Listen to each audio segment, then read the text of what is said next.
Hello, YouTube, and hello, our streaming services, our podcast, YouTube podcast. Hello, all our viewers out there. This is episode 3 of The Greatest Pod of All. My name's Garth. That guy over there is CJ. And together, this is The Greatest Pod of All. Unofficially brought to you this week by Furphy.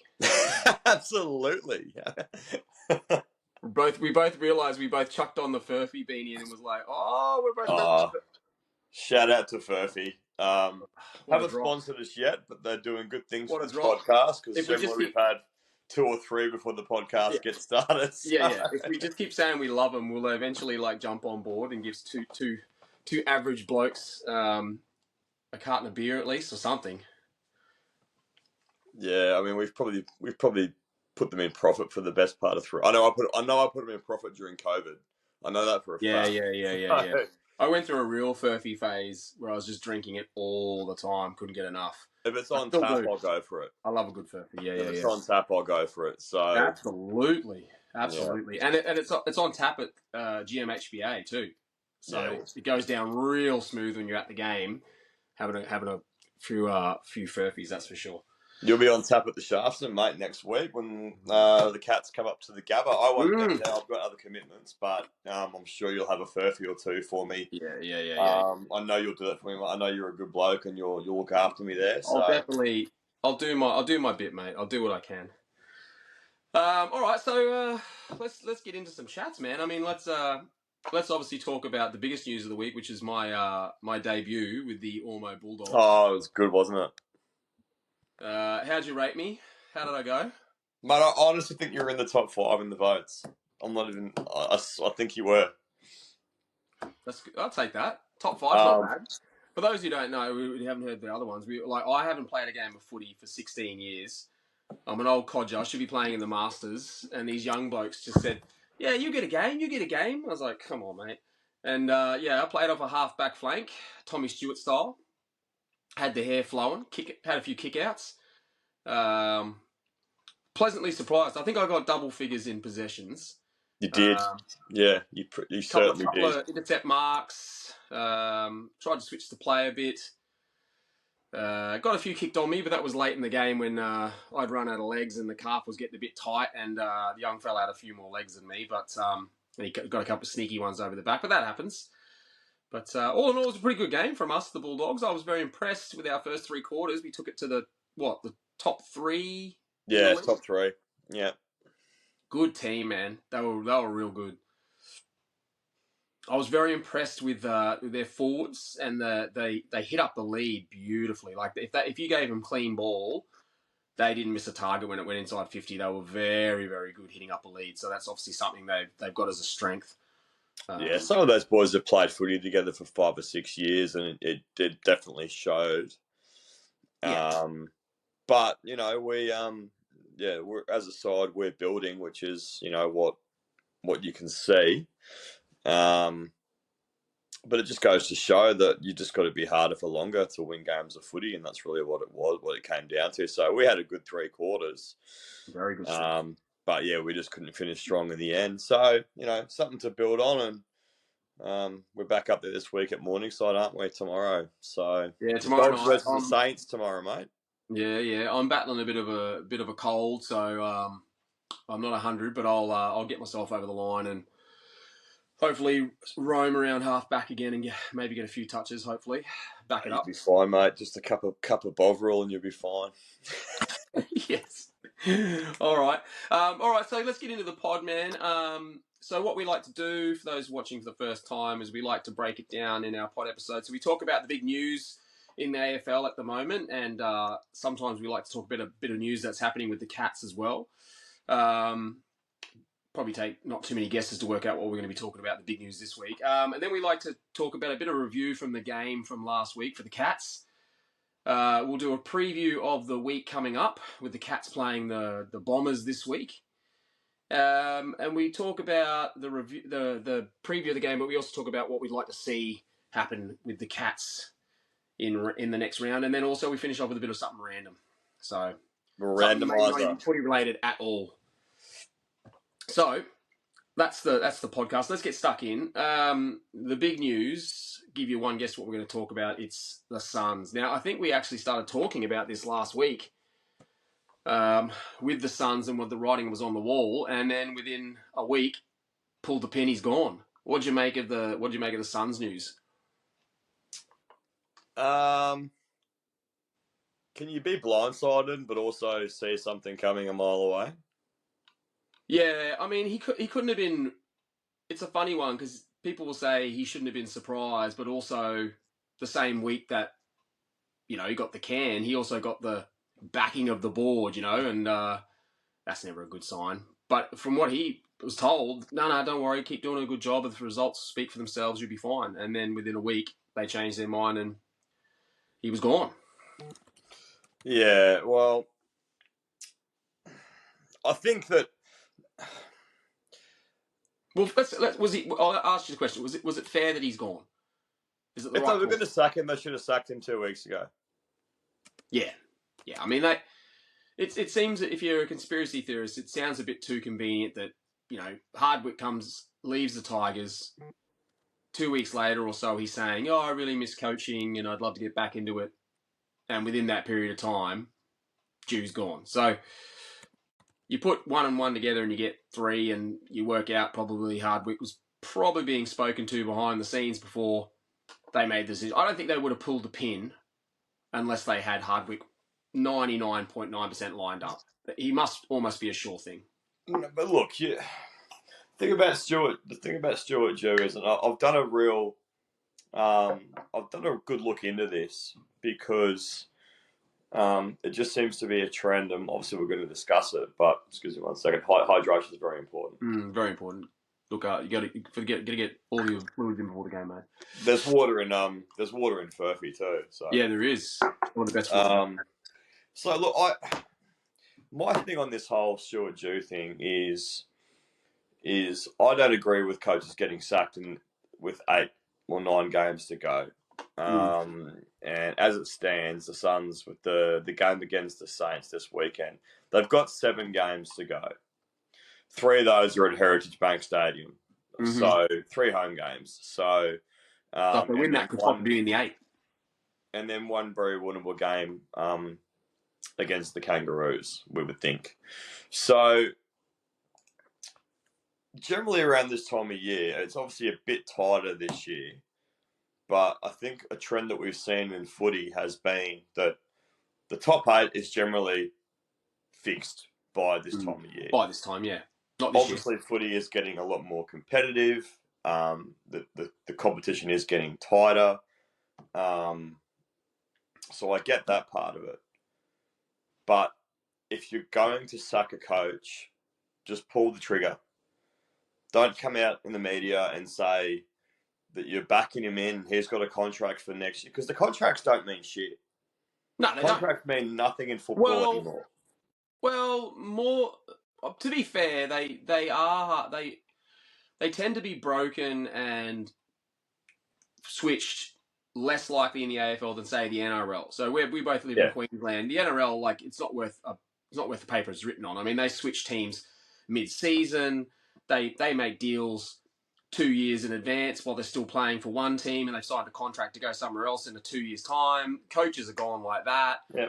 There's no loyalty in the NRL at all. So, I mean, the AFL's a bit better than that.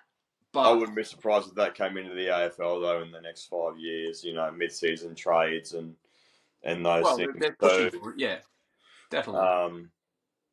But, yeah, I think that the fact that they backed him in, and then it took, took a tough loss against, Collingwood, and they're a big side and all the rest of it. Collingwood are flying this year. Yeah. And then they went to Adelaide and played the Power. And any team going to Adelaide is a tough ask. And they hung in there, and then again just got knocked off the park, by the end of the game. And if you saw the result, you'd think, they completely, botched it, didn't have a crack, was a terrible game. But they were right in it until the Power put, 9 goals straight or something on them? Yeah, they had a big burst, which is also a story of what the Power has done in this year. Which makes that result look a lot worse. But it's if you you look at the result only, yes, you'd say it was a bad result, but they were playing pretty well up until the point that Power, blew them out of the water. So I mean, yeah, the the result story of on the the side of Suns effect. this year has been, so if you look at their year, they were 0-2 until they played us, and then they defeated us. Mm. So then they lost 2 games in a row, and then they beat the Kangaroos, beat the Yep. Tigers. So they went down to Melbourne and beat the Tigers. That was a From big win. round Forget about seven that. to from round 7 to round 16, they went win loss win loss win win loss win. Yeah, which isn't abysmal form, is it? They didn't. It's not abysmal form at all, and you can even see in the stats here. You've got their, that obviously Tuke Miller was injured. He's been out of the Yeah, side for a yeah, look while. out. But you've had guys like Noah Anderson, who is an absolute gun, and Matty Rowell step up, and even Benny King and Lukosius, who apparently like Benny King is their key forward. Yeah, Obviously, they been out of found they form the found a last home for couple of weeks. Lukosius. Yeah, But he was averaging in that run. Ben King was averaging 5-4, 4-3 goals a game, and the coaches kicked 5 2 weeks in a row. and the other Um, thing people forget too, if you're in the Scotty Jew camp of like he was harshly treated, Dewey, is yes, yeah, sorry. If you're in the Jew camp, yeah, like how many home games did they have in that section? Like, didn't they play like 5 weeks away or something like that? Two of those being the Darwin weeks. Like, it's not like they were getting yep. home ground advantage. So No, any any team's going to struggle with that. they went to Perth. They played at the Gabba in the Q Clash for the 2 games in Darwin. Then had to travel to the MCG to play the Yep, Blues. yep. And the Blues Followed by one was the two. one that when you in isolation, you look at it, you think that's a pretty bad result. They didn't put up a fight at all. But if you look at it where they went, the 3 games before that, where they've travelled to Darwin twice, been away before that, then you go to travel to Melbourne. When you take it out of isolation, that you probably expect them to get their pants because they've been on the road for 4 weeks. Yeah, and that just comes with experience. Mm. So, which we'll go into now. I want to take a look at the 3 coaches that the Suns have had over the journey. So, obviously, starting from Jew, before him was Rodney Eade, Yeah. and before him was Guy McKenna. So, if we break this down, you've got Guy McKenna was in the job for 3 years. And basically got the flick for very similar reasons. So the results weren't coming, Yeah. but when McKenna was finished at the end of 2014, he had a very, very, very, very young list. So he Oh, had players that had probably done 2 or 3 pre-seasons, plus obviously a few of the uncontracted players that the Suns had got. So Ablett, Harbrow, Brennan, as an well, example. that seems to be Um, the knock on the Suns in this whole club's history is that it seems to be this cycle of constantly rebuilding. But they well, never seem to get to the point where they get their list management to a point where they're on the up and they're in that window or where like it doesn't always have to be, but people in the AFL know that when you get your list age to a certain profile where you got some experience up top, some young guys pushing from below, and you got that core group that's in that 25 to 30 range, that's when you're in the sweet spot to start attacking your premiership window. And it feels like the Gold Coast have always been rebuilding. Every time they bring in a new coach, it's right, strip it back, start again. And it's like, Garth, they've lost 2 generations of footballers. yeah, Um, so you look at McKenna going after 3 years. Ed comes in. He got the flick because he fell out with Mark Evans. Let's call a spade a spade. yeah, yeah, yeah. They had a mass exodus of key players. So, for example, and Dion Prestia went to Richmond, won a flag. Tom Yep, Lynch went to yep, Richmond, won a flag. yep, Ablett came back to Geelong. yep. Their captain didn't want to play for him anymore. Came back to Geelong. Um, those are 3 massive, massive names. That's a pretty good. That's a pretty good. It's a pretty good sort of middle 3 you could have there, or a pretty good forward Absolutely. line you get out of Yeah. that. And that's when Jew gets the job. And again, after all that talent leaves, they go back to the draft and they start again. And they So say, right, we want you to rebuild again. And he starts with the rebuild. Well, he takes on a rebuild, but he also takes on previous mistakes that have been made with contracts, and this is where it probably involves us. So, I don't know if you remember this, but obviously the big talk around the big talk at the end of the end of 2022. Just in case you were forgetting, we won the flag in 2022. Yeah, do you remember that? Yeah, I remember it. Few Furfies were consumed that day as well. Good day. Yeah, Few Furfies went down. Yes, but once that was done with, and we all love it. As soon as the grand final is over, we love looking forward to trade week and free agency and all the trades and moves and shakers that happen in footy. The big thing for Geelong was not that Jack Bowes was coming to Geelong, the fact that he was coming to Geelong with pick 7. Yeah, the salary dump, the salary dump, and Geelong will say no, they were into Bowes even before that became a deal, but well, probably put fact was probably, the Suns had made. I get that when you have a club like the Suns, you have to pay more to get players to stay, because everyone knows that the Gold Coast, and it's been said before, is a place where you put sports teams to die because they just are not sustainable up here. So Jack Bowes, I don't know if you knew this, but I researched it earlier today. Jack Bowes was owed $800,000 over 2 years. Yeah, and we split. We sort of. He's got a 4-year deal at Geelong now, $400K a year. So it's smart for Jack Bowes because he could take that $800K and then be delisted in 2 years, or he takes a pay cut. He's down at Geelong. He's got his contract, and they sell. As they're doing at the moment, and we'll get to this as well. This is the other big news to come out of the camp, but they sell the lifestyle, they sell the club, they sell the players, they sell the dream basically to players, and players want to play for our footy club. So, So you sound like you're in getting back to the due thing. You sound like you're in the camp of you don't think they should have given him the flick. Do you? I think they waited too long.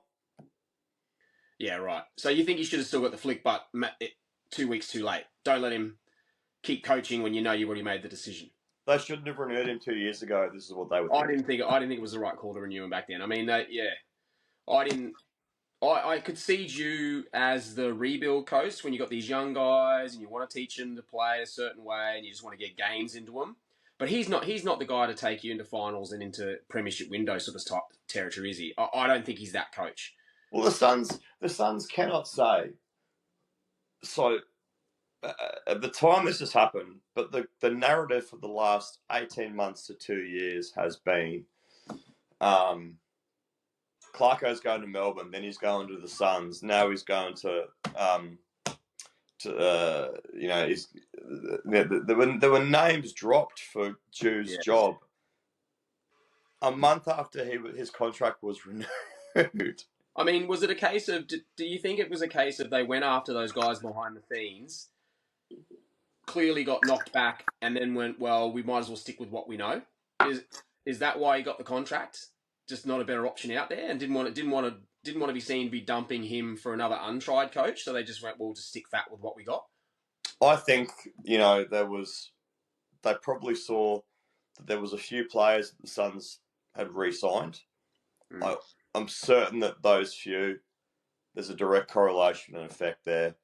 That there was a strong reason for re-signing was the club having Stuart Jew as the coach. Yeah.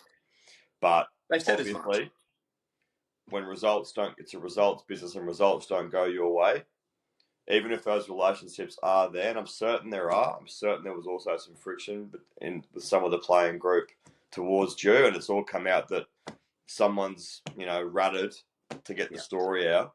Yeah. But ultimately, it comes back down to the coach because he's the one that has to take responsibility for everything that that happens with the playing side of that footy club. So it's not a good thing.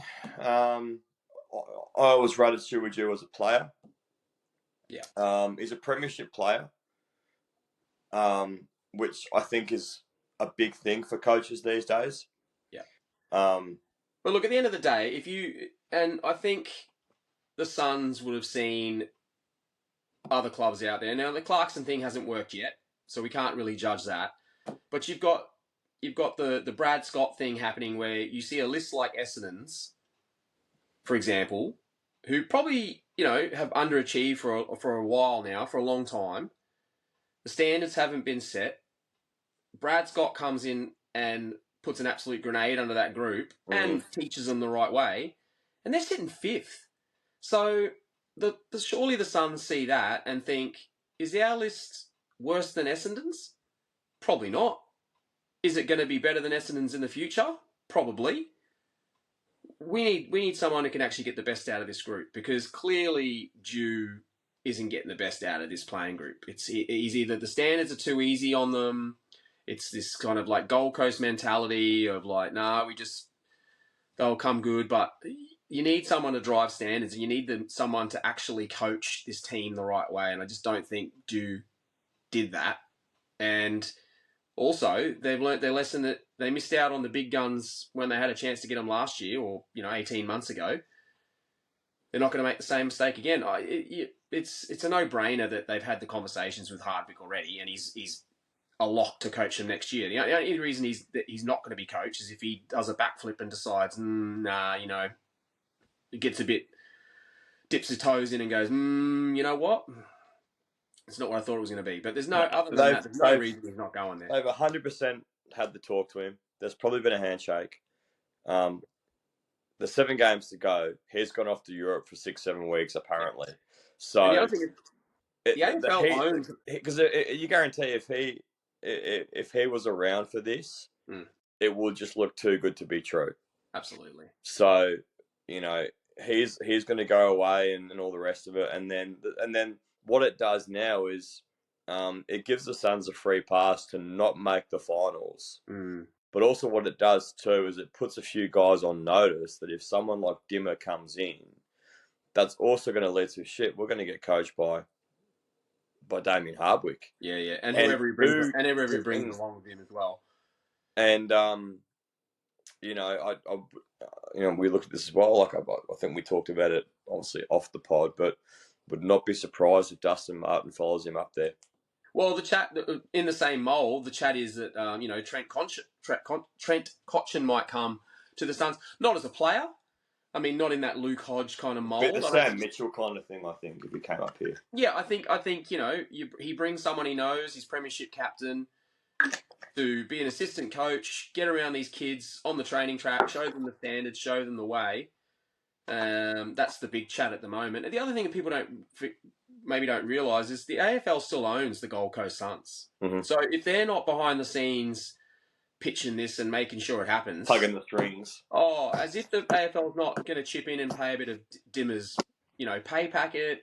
They'll probably say, "Don't worry." The old brown paper bag made under the table. Yeah. Either that, or they'll take the Gold Coast Suns have got to pay out Stuart Dew 6 months, of a contract, because that's what happens when you get the sack.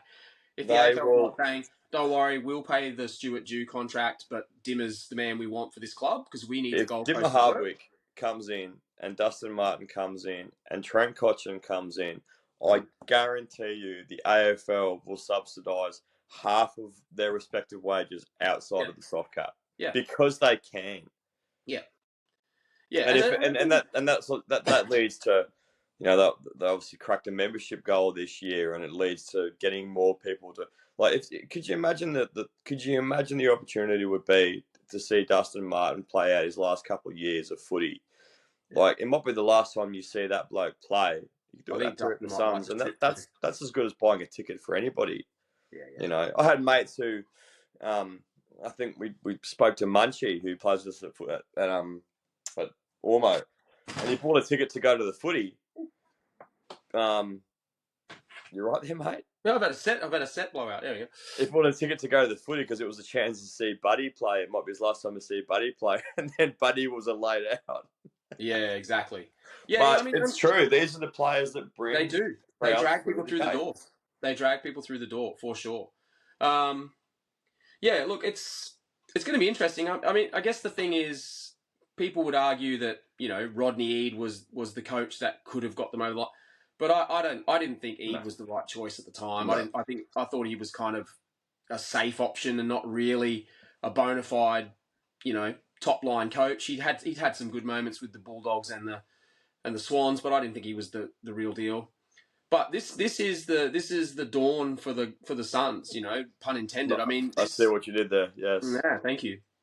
This is the dawn for the Suns. I mean, some people would argue that it very rarely works when you take an established premiership coach, legendary coach, and put him into a new team. And you even argued the point that it doesn't always work when you take that. But this feels different. This feels like a list that is ready to be better than it is. It feels like it needs the right person to come in with a hard edge and a professional edge and actually can coach this team to be the best that it can be. It feels like this list, while it might not be as good as the Suns' hierarchy think it is, it's good enough to be playing finals. I absolutely believe it's good enough to be playing finals because, to be fair, like I don't think people who outside of Queensland or haven't gone to Metricon / Heritage Bank Stadium as it is now, the actual home ground advantage that the Suns have is quite a big home ground advantage. It's a fortress. Quite a tricky. It can be a fortress, yeah. It's a really tricky ground to play. They get a lot of those twilight games on a Sunday. The weather up here is very dewy. The ball can super low. Yeah. You get out in the field, it's a super low cut ground. It gets very dewy in the summertime. It's a tricky place for teams in Melbourne to come up and play because they're not used to that dewy, soapy, ball kind of feel. And the Suns handle it better than most teams, and they do cause some upsets up here. Well, that's not technically true. They haven't handled some dew well this week. See what you did there. Well done. And I think, the Sun did set on Stuart Dew's time. Oh, yeah. How many more of these you got? So I think we'll finish with they've got a good list going forward. I think they need They need probably 1 or 2 more pre-seasons under their belt, and then a coach with a game plan that. And they've got some. They need a game plan that is going to be proven to win finals, and I think someone like Dimmer Hardwick can offer them that. And I think that Richmond style. I mean, I'm not saying he's going to just transplant that Richmond style straight into the Gold Coast, but on that deck with that dewy ball, that kind of game plan could actually really work for the Gold Coast Suns. And apparently, reading all the reports about the under-18s competition too, which are the Gold Coast Academy kids, there's 3 absolute guns in the Gold Coast Academy. Two star on ballers and 1 big key forward that is tied to the Gold Coast Suns as part of their academy picks. So you see, it's a pretty tasty job for Dimmer to walk into. He's already got the list that's already there. Who knows what they get in the draft, and who knows what they get in the trade. And then he sees these 3 guns coming through that in a few years are going to be in his midfield and in his forward line. It's a pretty tasty gig, and he's living in the Gold Coast with the sunshine. He's out of the Melbourne bubble. Yeah, it's a good gig. It just smacks of the match made in heaven, really. For Dimmer. And there are local side, mate. Really. So we want to see him do well because ultimately, love to see the Suns do well. We want to see footy do well. It's good. It's just ultimately it's good for footy up here as well, and that's the big thing that that we look at. Being a Victorian that lives up here, you want footy to be on par with the rugby league and everything up here. So yeah, and you talk to people who are in the Auskick scene, the development scene in Queensland, and apparently footy AFL is pumping. Like the grassroots footy is going really, really strong. They just need a local team for those kids to hook onto and want to become Gold Coast Suns fans and be rusted on and see a successful Gold Coast Suns team because they've never had one. No. And what could that look like if the Gold Coast Suns are, above 50% winning rate for the year? They're in the finals. They're playing good footy. The stadium's packed out. What does that look like? No one's ever seen it. So it's pretty exciting if Dimmer can bring that. So that's the big news in the AFL. News for the Cats. We got Brian Myers playing 100 this week. Yep, sure does. Also re-signed this week. So he's 3 years for Brian. Pretty well deserved. He got to be the whipping boy for a couple of years there, did our Brian, but I think he's really taken his game to another level. I'll tell you something that I noticed even watching him last week. You can just tell how much time he spent with Gaz, can't you? Yeah. He's really become very collected when in his possession. He doesn't rush possession. He holds onto the ball as long as he possibly can. And his vision has been outstanding. Like he's just hit up targets. It doesn't always pull him off, but he's able to hit targets that others aren't seeing inside 50, and his connection with his forwards has been just brilliant. So No, he's been yeah, I mean, damaging. he's gone from whipping boy to a real, he's probably right up there leading best and fairest for this year. You got to think he's had an He'll be outstanding up year. there. And I just think that he's coming good at the right time because we've got a few players to come back into that side at the right time. So if he's hitting up Tommy or Jezza on the tit, going forward, then gee whiz, we could be dangerous going into the finals or even just going into getting into the eight and then going from there. So I hope he does well. I always rated him. I thought he was a gun when we got him in, and he always copped some whack. But Well, he's really just changed his game up. He's gone from being the guy that needs to kick goals to stay in the team to somewhere along the line someone said, look, your kicking style is not a perfect kicking style, but it is hard to read. The players around him don't seem to be able to read where he's going to hit the ball to. And I think that's something they've identified as we're going to turn something that people think is a negative into an advantage for you. And he's really using it really, really well this year. So he's completely changed his game and gone up to an assist man. Yeah. Yeah. Okay, so let's get into the review of last week. So let's talk about the game we had last week. You forgot to mention something there, mate. Obviously, we got the milestone for Brian Myers, but did you know this week is Tommy Hawkins and Mitch Duncan's 250th game as teammates? So they've played 250 games together as teammates. That's massive. That's a big stat too. And they two guys that, I mean, if you talk to Tommy Hawkins, who he'd want kicking the ball to him, 250 games, he'd probably pick Mitch Duncan. That guy laces him all the time. Just seems to sit it up nice and soft in his running in his lead, and just underrated. So many times.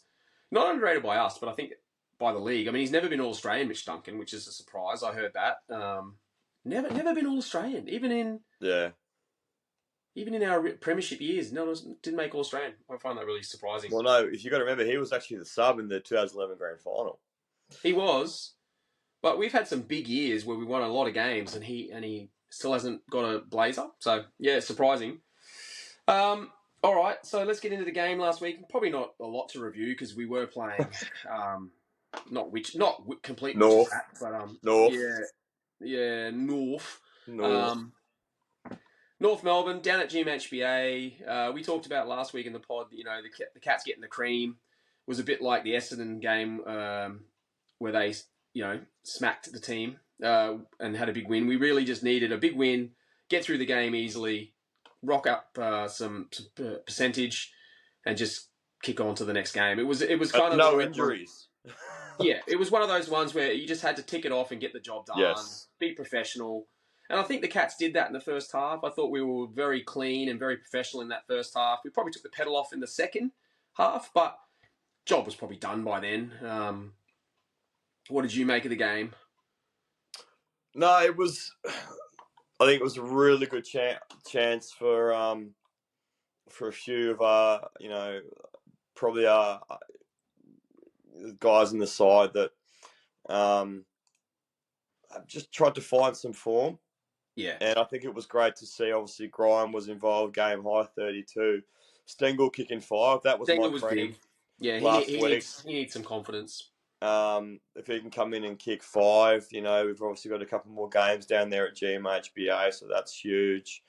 And even just Tommy Atkins in there too. 14 tackles for the game, averaging 7.5 for the season. Yeah, Tommy and he's was like 14 tackles in the game. So it just shows you the pressure that we put North under to really, set ourselves up to go along with the job. We had to win. Obviously, we had to win well, being the second thing, with percentage being such a factor this year. Going to be, especially with our drawn game too. It's going to be interesting. Yeah, well, looking at the Doggies in Sydney at the moment, the Doggies are currently up by 4 points. Now, if the Doggies win and we get over the Bombers and the Suns potentially get over the Saints, we'll go up to 6th at the end of the round. and that's really where we want to be at this point. So, Yep. I don't think we'll say too much about the North game. As you said, it was there's a few obviously highlights in there. It was a win we had to get, good 10-goal, 11-goal win, and just I thought our KPIs pressure being was good early. I thought yeah. I thought our hunt on the ball early and the man was good early. I think we did all our, like I said, we did all our work in the first half, and then it was just a matter of cruising over the finish line. Got through injury free. Got some big names to come back hopefully this week. So all in all, it was just a good, solid, professional performance. I don't think there was much to take from it other than, hopefully those guys that have been maybe looking for a bit of form, like you said, the Stengels, Yep. Ollie Henry, who hasn't been playing bad, but that just that extra bit of confidence make him walk a bit taller. That hopefully breeds some confidence for the big game against the Bombers this week. So yeah, I mean, all in all, we take the 4 points, we move on when we Absolutely happy with that. So we've probably got the teams are available probably about now. So we got I've got them in front of me here, mate. So preview the game this week. So we've got surprise, which is the first time from my memory, a long time, because we don't normally play them at GMHBA Stadium, and that's we've got the Bombers down at home on Saturday night. Yep. I can't remember the last time we played the Bombers at GMHBA. It's been a while. I can't think we played them probably in the last 5 years. Have we played them at GMHBA? No, we've generally either played them at the MCG as an MCG home game, or a very rare marble home game. Very rarely, because obviously the Bombers weren't going too well and all the rest of it. So, but the only reason why it's been played at GMHBA is allegedly we thought the stadium was going to be done by now. So it would have been a big Melbourne side coming down to play the Cats. Yeah. Potentially 40,000 there, which would be, fantastic to see at GMHBA. But obviously, in the current climate, that hasn't been able to be done. So this is a big game. This is another one we talked about in the pod previously, where this is one of those big 8-point games. Basically, we know the run coming in. We've got all these games against people around us and above us, and this is one of those. And Essendon, to their credit, are playing some very, very good football. They're very well coached at the moment. And if this was at the MCG, I think punters might lean towards Essendon, to be fair. I think, or it'd be very, very split game. But we are the favourites heading in. But let's look at the teams. Who we got in? Yeah, so we're starting from fullback. We've got Colin Jasny in the back pocket, Sam DeKoning centre-half back, Jack Henry in the other pocket, Guthrie Stewart, and Jack Bowes getting a start this week. Okay. Mitch Duncan, Blitzarves, and our best mate, Isaac Smith, along the square. And this is an interesting one. Graham Myers, Jeremy Cameron, and Stengel starting at half forward, so playing a bit further up the ground. Yep. Cool. With Ollie Henry, Tommy Hawkins, and Brad Close playing as the deep forwards. Stanley in the ruck, Dangerfield on the ball next to Tommy Atkins. I don't mind that as a set of on-ballers. Yep. Mark O'Connor, Maxie Holmes, Tanner Brune, and Rowan starting on the bench. Obviously, this could all change. And the potential sub is either Tui, Ocean, Mullen, Dempsey, or Asava Radigalia. Radigalia has been managed. Ocean Mullen's been admitted. Dempsey was the sub last week. And Zach Tui's been managed there as well, with obviously those. But the two begins are Colin Jasny and Jeremy Cameron back in the team. And Isaac Smith. Buse didn't get up. And Isaac Smith, Isaac Smith was managed. Buse didn't get back in? No. I'd say they're giving Buse enough time to get himself right before they want to bring him back in. He's a very important player to us, Buse. He's probably the heartbeat of that back line. He's one of my favourite players, Busey. All right, it's a strong team, mate. It's a very strong team. Duncan off the half-back? Yes, I know. Duncan on the wing. Jack Bowes off the half-back flank, which I'm actually really keen to see how he goes. I thought he was good against Melbourne, Jack Bowes. Yeah, he came in. He had to come in as a sub, obviously, for Jezza. And he had to play a role, and I thought he did really well. So he had a lot of inside 50s that game, which was surprising when I look back at the stats. I didn't realise he had so many inside 50s against Melbourne, which was he he came to Geelong to play midfield. Now it's a very hard midfield to get into. Yeah. He probably hasn't got the tank, in my opinion, to Not play yet. as a genuine midfielder. But to play him off the half-back flank is developed. He's a developed boy. He's 25, I think he is. So he's a good age. Yeah. I'm going in early here, but my cream this week is for Jack Bowes to have a really good run at it and potentially cement a place in the side going forward. I think this It's time of probably year fair. there needs to be spots for places. So Yeah. uh, I'm glad that he's starting. I'm glad he's not been put as a sub. I really want to see how he goes when the heat does come because, with Stringer, Guelphy and Wright and Hobbs and Langford and Wiedemann and that Essendon forward line, I'd say he's probably going to end up going to Benny Hobbs with Yeah. This Guthrie feels following strange. around. But This seems a bit opportunity. funny that, the Sydney game was the one where we started Asava. It didn't feel like the right fit. This feels like a game where Asava could have started. A lot of bigs down there, but he's not in. So, yeah, no, I'm the same as you. I think Jack Bowes is well, he's definitely rated internally by the Cats. We haven't really, from the outside looking in, we haven't really seen it yet. Not to say that we understand and we know everything, but we haven't quite seen where the club rates him. But I do agree with you. I think he needs a run in the team. I think he Yep. needs to play. I really do. I know he came to play midfield. I personally don't see it as an inside midfielder, No. which is apparently what he came as. I do see him off that half-back line as that Duncan replacement eventually. I think he uses the ball well enough. He's a big enough body down there. He can play small, can play tall-ish. And if he can deliver the ball and make some good decisions off half-back, he could be a good player for us. So I think he deserves a run in the team, and we need to at least see what he's got leading up to finals because let's say, heaven forbid, someone like Duncan does go down, you need to have options off that half-back line to get us started, and he could be one of those players. So I'm with you with that. I'm looking forward to seeing how he goes on the weekend.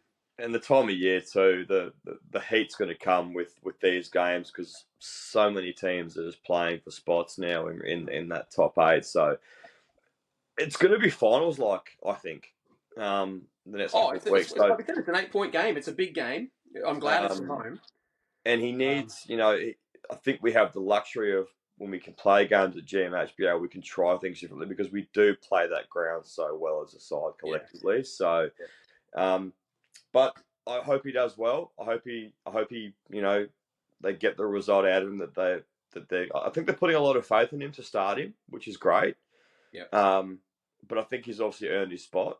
Because obviously changing that back six, that's a pretty big thing. So let's see how he goes. I hope he does well. I hope he does well, and I hope we get a result this weekend to get us up to 6th. Yeah, big game. It seems to be the strength of the Bombers at the moment, which has always been the knock on in the last few years, is they're playing a much better team defense than they have previously. Yeah, people were walking the ball to Essendon in the past. They have a pretty dangerous forward line. Anytime you got 2 meter Peter down there, you can clunk them. We're not the tallest defense, especially with Sav out of the team. So we'll expect De Koning to probably go to him, and I trust him to do the job. So that takes one of their big weapons away, and then I think we can match it with them in the midfield. I don't think their midfield scares me all that much.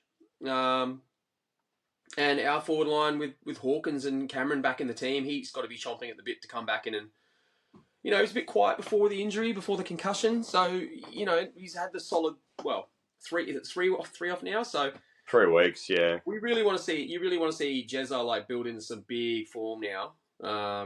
Bit like Danger last year. We managed Danger coming in and then we gave him that crack of 4, 5, 6 games before the final started, did him sherry ripe, and he came back and hit the ground absolutely flying. Yeah.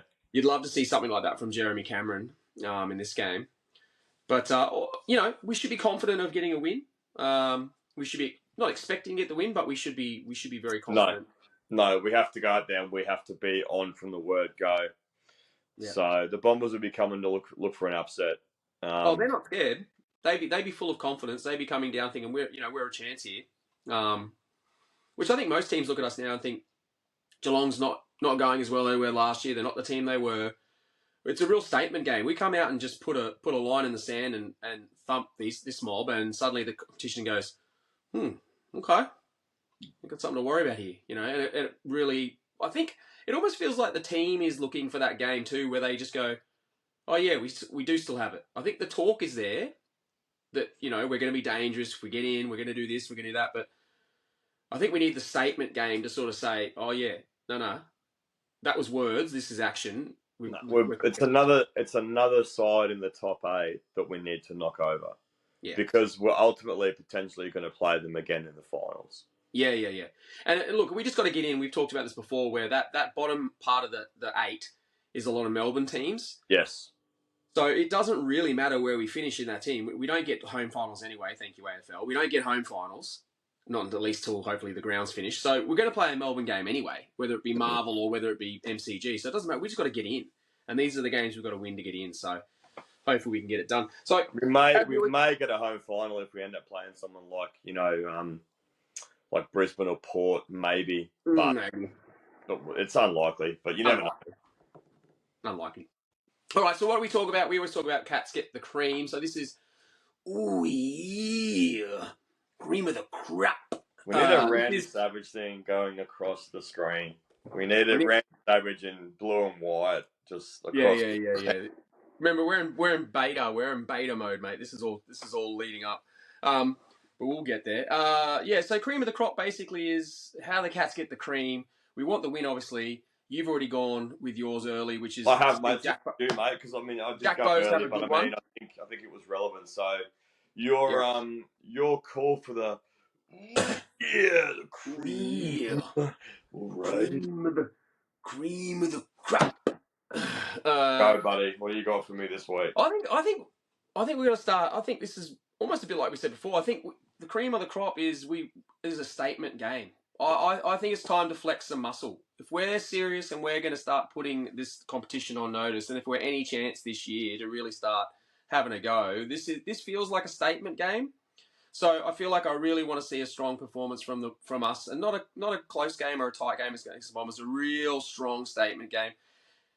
And I think a bit like we said before, a bit like Dangerfield. I think we want to see Jezza have a big game. He was quiet before the injury. He's got to build into some form now, like he was at the start of the year. We want it because, to be fair, we need Jezza playing his best football if we're going to scare the likes of Collingwood and Port Adelaide and those kind of teams. So that'd be mine. All right, so let's get into the other one, which is our 9 lives. The Cats get 9 lives each year. If something goes terribly wrong, we lose one of these lives. What would be the worst thing that could happen other than a loss?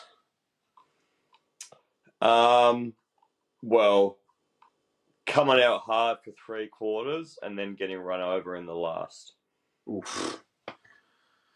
Oh God, you give me cold sweats. I can't. Well, no, I mean because again, we've seen it happen at GMHBA more than we're probably used to in the last few years. Or the other one, which is probably a direct consequence of that, is, you know, those 2 or 3 big names or big ins just going cold, not playing well, not doing the things well that we know we do well, and it just falling apart basically. And then the pressure will be on. So the only difference between us and Essendon this year is that they're 9 and 7, and we're 8, 7 and 1. Yeah, that's how tight the ladder is. Yeah, that's how tight the ladder is. So, you know, it's an opportunity for us to really get 4 points and put a stamp in that top 8. But ultimately, you know, if we come out from the other side and we're 3 or 4 goals down in the first quarter, I'll be nervous. Yeah, I'm going to go with generous Cats. I think I don't want to see this turn into a shootout. I think we have been. If there's been a big flaw in our game this year, it's been how easy we've been to be scored against. Now we've had a settled back 6 now for a month. We talked, and the whole talk before that was once we get that back 6 settled, we're going to be hard to score against. We're going to be, if we get 2 meter Peter and a couple of those Essendon forwards just carving us up like Sydney did early in that game when they didn't score, when they should have been, miles ahead of the game, but they couldn't kick straight. That's scary, and I think that would be bad omens for our finals chances, because I don't think we have any chance if we can't sort out our team defence and stop those easy scores and kicks going inside 50. So that'd be my big one. We still win the game, but the 9 lives would be, we won the game, but people still look at us and think, nah, we're too easy to score against, and that's just not going to get done. So that'd be mine. Yeah. No, we score-wise, our average is better than Essendon's this year. For goals scored per game, 14. Theirs is 12.9.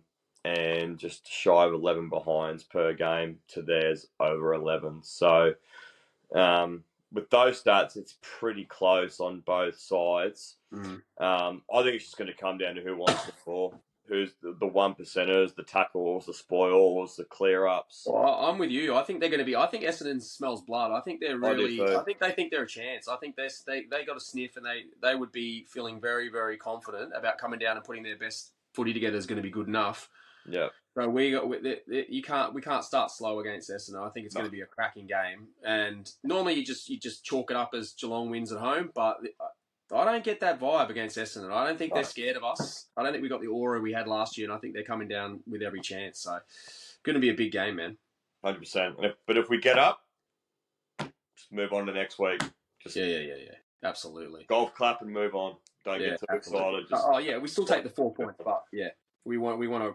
I hopefully we put on a really, really strong show. All right, there you go. There's our preview of the game this week. Good stuff. Let's hope we get a win. As we always do, man, we finish up with a bit of something random. So, for those people who are watching or who aren't listening, you might see, as you've noticed, my games poster has fallen down. I actually record the pod in my games room, and this wall over here is one of my walls of all my games. You have a problem, dude. Well, some would say a problem. Some would say a dedication. I don't know. Whichever one you want to call it. Well, no, we have a Geelong problem, or we're dedicated. Who knows? Exactly. Yeah, exactly. Yeah. You just breathe. It's just life. Games are life. So you said you want to talk games, man. What do you want to ask? Well, you had nothing for the randomizer. Yeah. So I had something. And you're asking me how we're going to talk about video. What, you can't just say games. Like, what do you want to know? Like, what are we talking about? Like, so probably ask the games guru. What do you want to know? No. Let's talk the first video game that you ever played, and the one you're playing most recently. See, I didn't leave you in the. Didn't leave you in the shit here, mate, like you left me in the shit with this. But I'm actually, I'm doing the same movement too now. Listen, what? I'm telling you, Garth, I don't care if you're Mick Roach or Brian Taylor. If you don't know what video games are or what your first one was, you're going to be quite surprised. I'm going to come to the screen and belt you. Very good. We'll have to bring back the Sammy every week. Yeah. Just pull the sticky tape and pull your face right back, and get the skin pulled as tight as you possibly can. Just very good, Garth. Yeah, you're a credit to the organisation. Way you go, kid. First game I ever played. Far out. Pong. Man, I'm not that bloody old. Jesus Christ. No, I do remember, and people wouldn't even know what I'm talking about. I'd have to get it off one of my shelves. But I remember as a young fella, there was the fact that you have it on your shelf is enough. No, I do. Actually, you know what? Go on, there you go, kid. I can actually see it. Please. All right. Give me a sec. We need to get the just pat. There wasn't a lip toss. Just fill. It's actually pretty good that this was in eyesight. Actually, this is the first game I remember playing. So people who aren't watching this and listening to this is a device called a Tomitronic. Can you see it on the? It says Tomitronic 3D, right? And it almost looks like a pair of binoculars. Yeah, it's not VR, but it's what Oh, it's VR from the 80s. Yeah, yeah, yeah. Yeah. And I, growing up, we used to spend all our summers in Townsville. My Oh. grandparents, my grandmother lived up. I know, yeah. Grandmother lived. Everything's a bit slower in Townsville. Um, and we caught the train up to Townsville, and I remember this. There was this. I swear, this full-on bikey dude. Like he looked like one of the Hell's Angels. He had this huge beard. He had the bald head. He had tattoos, leather jacket, and he was sitting in the seat in front of me, just doing this, right, playing this game. And I was like, and I'm probably, was it, we're talking like, Younger? well, we're talking like 88. So I'm 6 years old, maybe I about to wasn't turn even 7. born yet. Yeah, well, shut up. So, and I'm sitting there and I'm doing that thing as little kids do when they don't know people's space. And I'm just like looking at him through the like gaps in the seats, just watching this dude like over his shoulder just play this game. And my mum's asleep. She doesn't know what's going on. I'm just, this is nighttime and I'm watching him play this thing. And then eventually he noticed that I was like watching him and he was like, "You want to have a go, kid?" And I was like, oh yeah, yeah. And he let me play it, and I was like, "Oh, great!" So how it works is it's basically like it almost looks like 80s VR. Like it's just got this. You remember those racing games when you were a little kid, and like the action would keep coming and spinning Yeah, on the screen, and you would just turn the little yeah, car, and it yeah. kind of looked like that, Go but in left and like right, but you've got the visual of going forward. yeah, it looks like it's going forward because it's like the tape is like rolling, and you're just like turning the wheel, and it's Yes. kind of like that, except there's these like jets coming at you, and you're this tank on the bottom, and all you do is move left and right and just shoot bullets at the tank coming at you, and you blow them up, and you get a high score how many tanks you shoot. So that was the first thing I played, and the thing was, I for years thought that I'd made this story up in my head. This is turning. Tell me if this story is getting too boring. I thought I made the story up in my head, so I went to every toy store, every Tandy's in Australia, in towns. Remember Tandy's, Dick Smith's, Kmart. I went everywhere and I was like, "Do you have this thing?" I couldn't even tell people what it was called. I was like, "This thing where you put it on you," and they were like, "Nah, kid." VR. They're like, "Nah, man, I don't know what you're talking about." And to the point where I never found it. And for like years growing up, I thought I'd made up that story in my mind, like it was just a dream or something. Until later in life, I like tracked them down and realized it was a real thing. So that was my first ever game that I can remember playing. It was like not. It would have been had to be 1988, 87, 88, something like that. The Tomitronic 3D. Love it. And Not then, available at all major retailers. hey, Not available at all major retailers. no one knew what I was talking about. They were like, nah. And I was like, I swear, this guy was playing it. He's like, nah, it must be from Japan or something. I was like, no, he was even in Australia. Anyway, so that was my first game. Um, and then probably as a kid growing up in Australia, it was Alex Kidd. Alex Kidd on the Sega Master System. Every kid in Hang on, Australia. mate. You're going too early here, mate. You only get the first game you played and the most recent. We don't want your life story. Well, I could.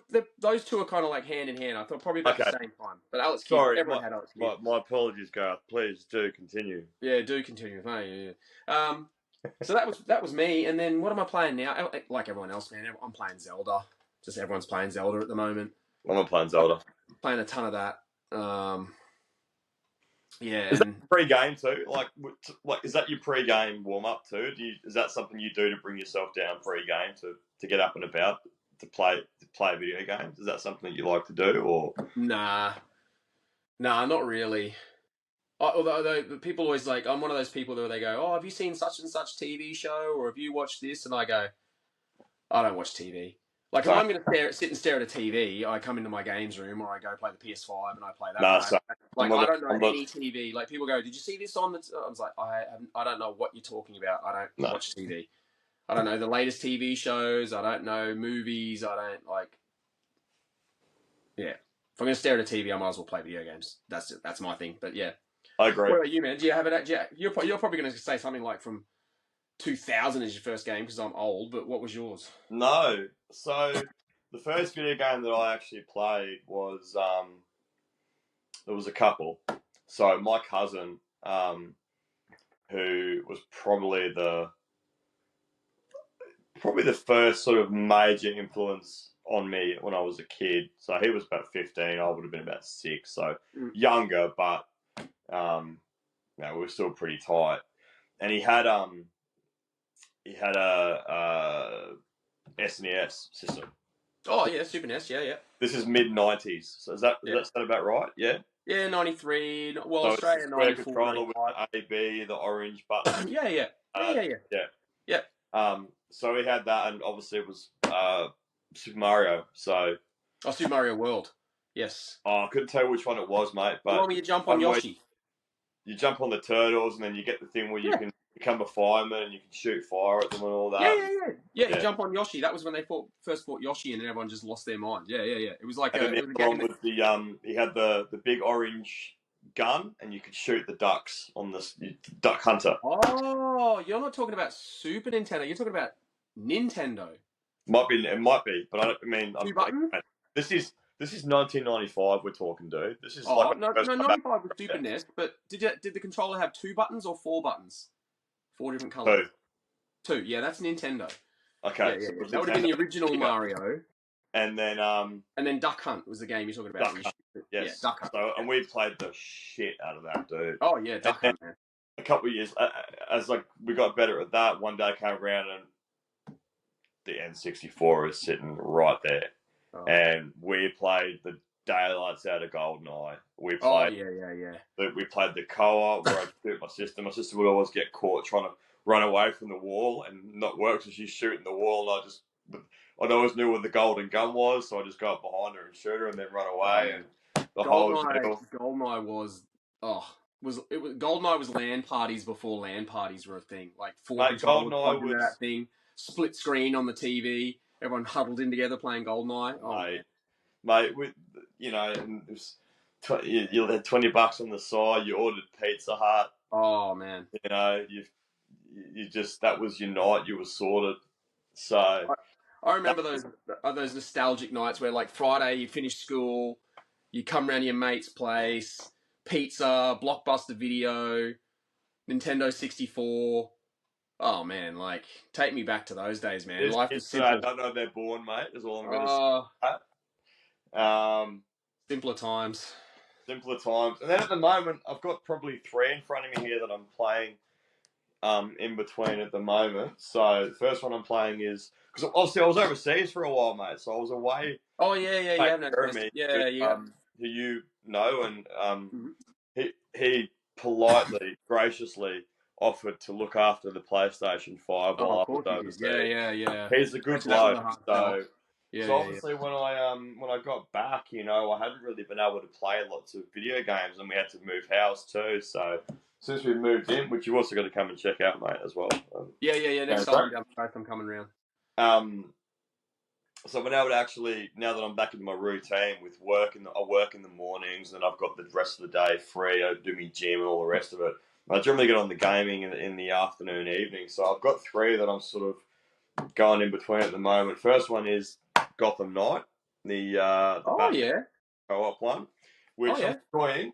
I'm a story gamer. I prefer Yeah, me too. stories and Yeah, me too. campaigns and those things. So Yeah. I'm not really big on just going in a lobby and shoot them up and all that No, BS. I no, really that's don't not. care. I That's think not me. that's the wrestling side of us, mate, where we enjoy stories, we enjoy Enjoy storytelling. storytelling. Yes, yes. I don't read Uh, books, but I can play a video game. It tells me the story. so, Soul Survivor, Star Wars. Oh yeah. Is that the new Jedi game? Yeah, yeah, yeah, yeah, yeah. Yes, Jedi Survivor, I should Yeah. say. I Which played the first one. I enjoyed it. played the first one with Jeremy, and then I Yeah. got into this as a thank you Mm, for looking after the PlayStation for me. mm. And he played it and completed it while I was away, and I'm getting into that as Yeah. well. No, it was And the good. last one, it's funny you said this, mate, because the before I left to go overseas, we had a couple of days where we set everything up and all the rest of it. And you just talked about how everyone would huddle around the telly Oh and God, what's this play video? video games. So Nicole, my beautiful fiance, uh, as I was getting ready to leave and I was pretty stressed and getting ready to go, she always does it. She knows when I'm a bit down. She buys me a couple of video games and and she just does well. She knocks it out of the park every time. So one of the games she got me last time was Hogwarts Legacy, which was grouse. Oh Really, really right. enjoyed it. I don't But know the other anything about one, in the that. same vein of um, everyone being around the telly and involved with it, was The Quarry. Oh yeah, okay. I've heard good things about this. So this might be one that because now listen, Garth, are you with me, Garth? Are you there, Yes, Sammy. Gareth? Yes, Gareth, are you there, Gareth? yes. I'm Uh, here, Sammy. um, it's one of those games where you can play it as a co-op. So you pick a character and you play the story, and every choice you make, there's about 96 stories and variations and Mm-hmm. endings and things. Mm-hmm.